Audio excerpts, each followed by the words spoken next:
흔히 우리는 아프리카와 아메리카 지역에서 이전에 유럽의 식민지였다가 독립한 지역들에 대해서 경제적으로 가난하다거나 낙후되었다는 인식을 가지고 있습니다. 그렇다면 식민지의 지배에서 벗어나 자유를 찾은 많은 국가들은 왜 더 부유해지지 못했을까요? 오늘은 이를 극단적으로 잘 보여주는 IT의 사례에 대해 알아보고자 합니다. IT가 왜 가난한지에 대해서 알아보기 위해서는 우선 IT가 아직 식민지였던 시절에 대해서 알아보아야 합니다. 이는 식민지 시절의 영향이 독립한 이후에도 오랫동안 남아있었기 때문입니다. 오늘날의 IT 지역은 1626년 생도맹그라는 이름으로 프랑스의 식민지로 편입되었습니다. 그런데 지금과는 달리 당시의 생도맹그는 결코 가난하고 낙후된 지역이 아니었습니다. 이는 이 지역에서 대항해 시대의 개막 이후 큰 이익을 보게 될 상품, 바로 커피와 설탕을 대량으로 생산했기 때문이었습니다. 이 시기 생도맹그에서 생산되는 설탕이 유럽에서 소모되는 총 설탕량의 40%를 차지했다고 추정될 정도였습니다. 그런데 문제는 바로 설탕을 생산하기 위해서는 대규모 농장과 대량의 집중된 노동력이 필요하다는 점이었습니다. 프랑스의 입장에서 봤을 때 지역 원주민만으로는 충분한 노동력을 확보할 수 없었기 때문에 프랑스는 아프리카에서 노예를 사오는 선택을 합니다. 이를 위해 프랑스는 우리에게도 지금까지 잘 알려진 삼각무역을 하게 됩니다. 프랑스는 먼저 유럽 지역에서 생산된 옷과 술, 그리고 기타 제조품을 아프리카 해안 지역으로 가져가 판매한 다음 그 돈으로 아프리카 지역에서 노예를 구매합니다. 그리고 이렇게 사들인 노예를 배에 실어서 생도맹그로 데리고 갑니다. 생도맹그에 도착한 상인들은 그곳에서 노예를 농장주들에게 넘기고 기존의 노예들에 의해서 생산되었던 설탕을 다시 배에 실은 다음에 이를 유럽으로 돌아가서 판매했던 것입니다. 그런데 여기서 한 가지 의문점이 들 수 있습니다. 유럽이 아프리카 지역에 판매하는 제조품과 생도맹그 지역에서 생산돼서 유럽에 공급되는 설탕은 소모품이기 때문에 계속 거래가 이뤄진다고 해도 한번 공급되면 계속 노동을 제공해야 할 노예는 왜 반복적으로 거래되었을까요? 얼핏 생각하면 어쩌다가 질병으로 사망하거나 노동을 할 수 없게 된 노예들을 제외하고는 한번 공급된 노예는 계속 노동을 제공할 텐데 말입니다. 이는 설탕을 생산하는 노동 환경이 당시의 기준으로도 지나치게 가혹했고 갑작스러운 환경 변화에 노출된 대부분의 노예들이 얼마간의 노동 이후에 사망했기 때문입니다. 식민지 생도맹그의 인구 구성에서도 이를 확인할 수 있습니다. 생도맹그가 프랑스로부터 독립하기 직전인 18세기 말 대략 4만 명의 백인들이 거주하고 있었습니다. 이들은 주로 대규모의 땅과 노예를 소유하고 있는 지주와 그들의 가족이었습니다. 이에 반해 생도맹그에는 약 45만 명가량의 흑인 노예들이 있었습니다. 즉 식민지 사회 전체 인구의 90% 정도가 노예였던 것입니다. 그런데 45만 명의 흑인들 중 약 3분의 2는 전통적으로 생도맹그에서 노예로 지냈던 집안 출신이 아니라 아프리카 지역에서 태어난 이후 뒤늦게 노예로 팔려간 이들이었습니다. 그러니까 노예제 유지라는 측면에서 보자면 생도맹그는 노예의 자식들을 계속 노예로 남게 해서 사회를 유지하는 체제가 아니라 외부에서 계속해서 노예를 데려와야 유지가 가능했던 사회였던 것입니다. 이 시기의 기록에 따르면 생도맹그에 새롭게 도착하는 흑인 노예들 중 절반 정도가 1년 이내에 사망했다고 전해집니다. 그런데 1789년 프랑스 혁명이 시작되자 프랑스의 식민지였던 생도맹그에도 혁명의 여파가 전해지기 시작합니다.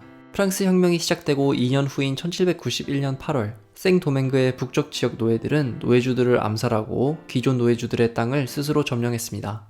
1792년 프랑스의 입법의회에서 피부색에 상관없이 식민지의 모든 사람에게 동등한 권리를 부여한다는 법이 제정되고 1794년에는 프랑스 혁명하면 항상 같이 떠오르는 인물인 로베스피에르가 프랑스 식민지에서 노예제를 금지하기로 결정하면서 노예들의 저항운동은 더 큰 힘을 얻는 것처럼 보였습니다.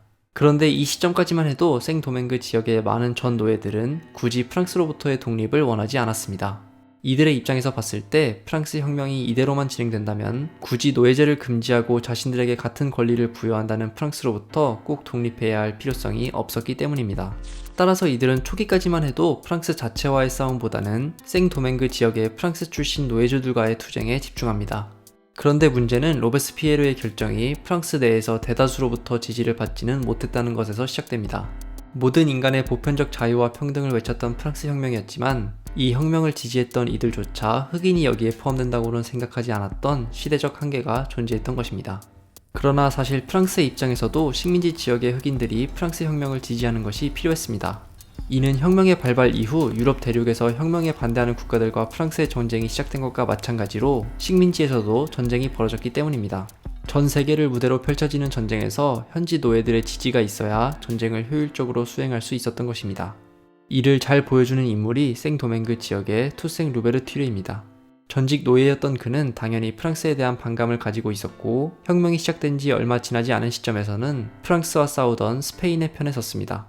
그러나 프랑스가 노예제를 금지하는 결정을 내리자 오히려 프랑스 진영에 합류했고, 뛰어난 전략가로 이후 나폴레옹 노아, 즉 검은 나폴레옹이라는 별명을 얻게 된 그는 생도맹그 지역에서 펼쳐진 영국과 스페인과의 전쟁에서 승리하는 데 큰 기여를 합니다. 그러나 큰 공을 세움으로써 생도맹그 지역에서 절대적인 영향력을 가지게 된 루베르튜르는 이후 1801년 스스로 이 지역에서 종신의 총독 자리에 오르고, 이는 프랑스에서 권력을 잡고 있던 진짜 나폴레옹의 심기를 크게 건드리게 됩니다. 결국 나폴레옹은 6천여 명의 병력을 이 지역에 파견해서 루베르튜르를 프랑스로 압송해 옵니다. 그런데 문제는 나폴레옹이 루베르튜르를 이 지역에서 제거한 후 노예제를 다시 도입하려고 했다는 것입니다. 이는 노예제를 금지하고 흑인들에게 같은 권리를 부여해준다는 이유로 프랑스의 편에서 전쟁에 임했던 많은 이들을 분노케 하는 결정이었습니다.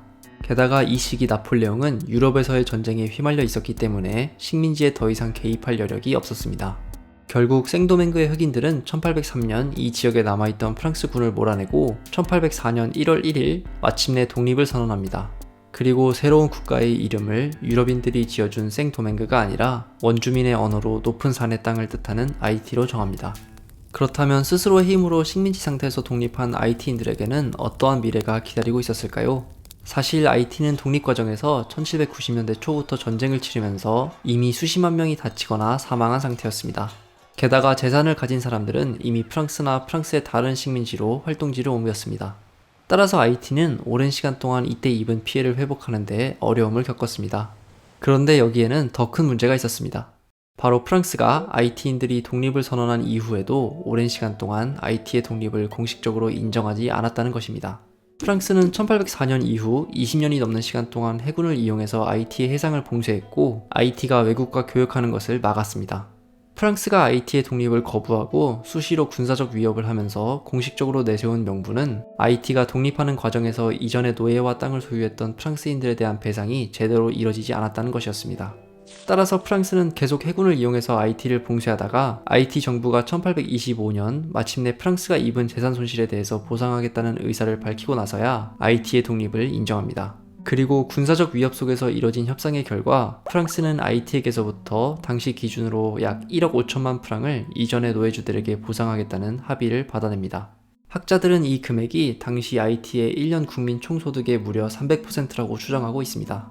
그러니까 아이티는 무려 3년치 국민 총소득에 해당하는 금액을 전 노예주를 비롯한 프랑스인들에게 보상해야 했던 것인데, 문제는 이뿐만이 아니었습니다. 총 금액뿐만 아니라 기간도 문제였습니다.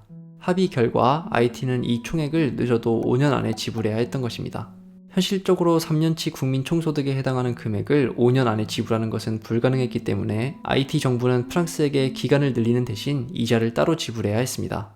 당시 일반적으로 통용되던 5%의 이자를 적용했기 때문에 이는 아이티 정부가 매해 이자로만 국민 총소득의 약 15% 정도를 프랑스에 지불해야 했음을 의미합니다. 이와 더불어 또 다른 문제도 존재했습니다. 바로 인근의 강대국이었던 미국 역시 아이티의 독립을 인정해주지 않았다는 것입니다. 이는 쉽게 유추할 수 있듯이 아이티의 독립이 미국 내에 있는 흑인 노예들에게 영향을 끼치는 것을 막기 위함이었습니다. 따라서 미국은 오히려 프랑스보다도 훨씬 늦은 1864년, 그러니까 자국 내에서 노예제 문제를 둘러싸고 벌어진 남북전쟁이 끝나갈 시점이 되어서야 아이티의 독립을 공식적으로 인정했습니다. 문제는 미국이 아이티의 독립을 인정해주지 않으면서 미국이 주도하는 이 지역에서의 무역 활동을 하는 데 있어서 아이티가 큰 제약을 받게 되었다는 것입니다. 독립하기 전 아이티 지역에서 가장 비중이 컸던 상품은 설탕이었는데, 미국은 아이티가 독립을 선언하자 아이티산 설탕이 아닌 쿠바산 설탕을 주로 거래하기 시작했고, 프랑스는 앞서 말한 보상뿐만 아니라 자신들에게 설탕을 판매할 때 시중 금액의 절반에 판매하라고 요구했습니다. 결국 아이티는 1842년 큰 지진이 일어났을 때 프랑스가 1849년까지 감면해 준 것을 제외하고는 무려 1915년까지 매 평균 국민 총소득의 15%에 해당하는 돈을 프랑스에 이자로 지불했습니다. 19세기 아이티는 무역을 통해서 여건이 좋은 해에는 국민 총소득의 10%에 해당하는 금액의 흑자를 보았고, 평균적으로는 5% 정도의 흑자를 기록했습니다. 그러니까 무역을 통해서 기록한 흑자보다 훨씬 많은 금액을 이자로 프랑스에 계속 지불해야 했던 것입니다. 프랑스는 70년 정도가 지난 1893년이 되어서야 원금을 1억 5천만 프랑에서 9천만 프랑으로 낮춰주었고, IT는 공식적으로 1950년대가 되어서야 더 이상 돈을 지불하지 않아도 되었습니다.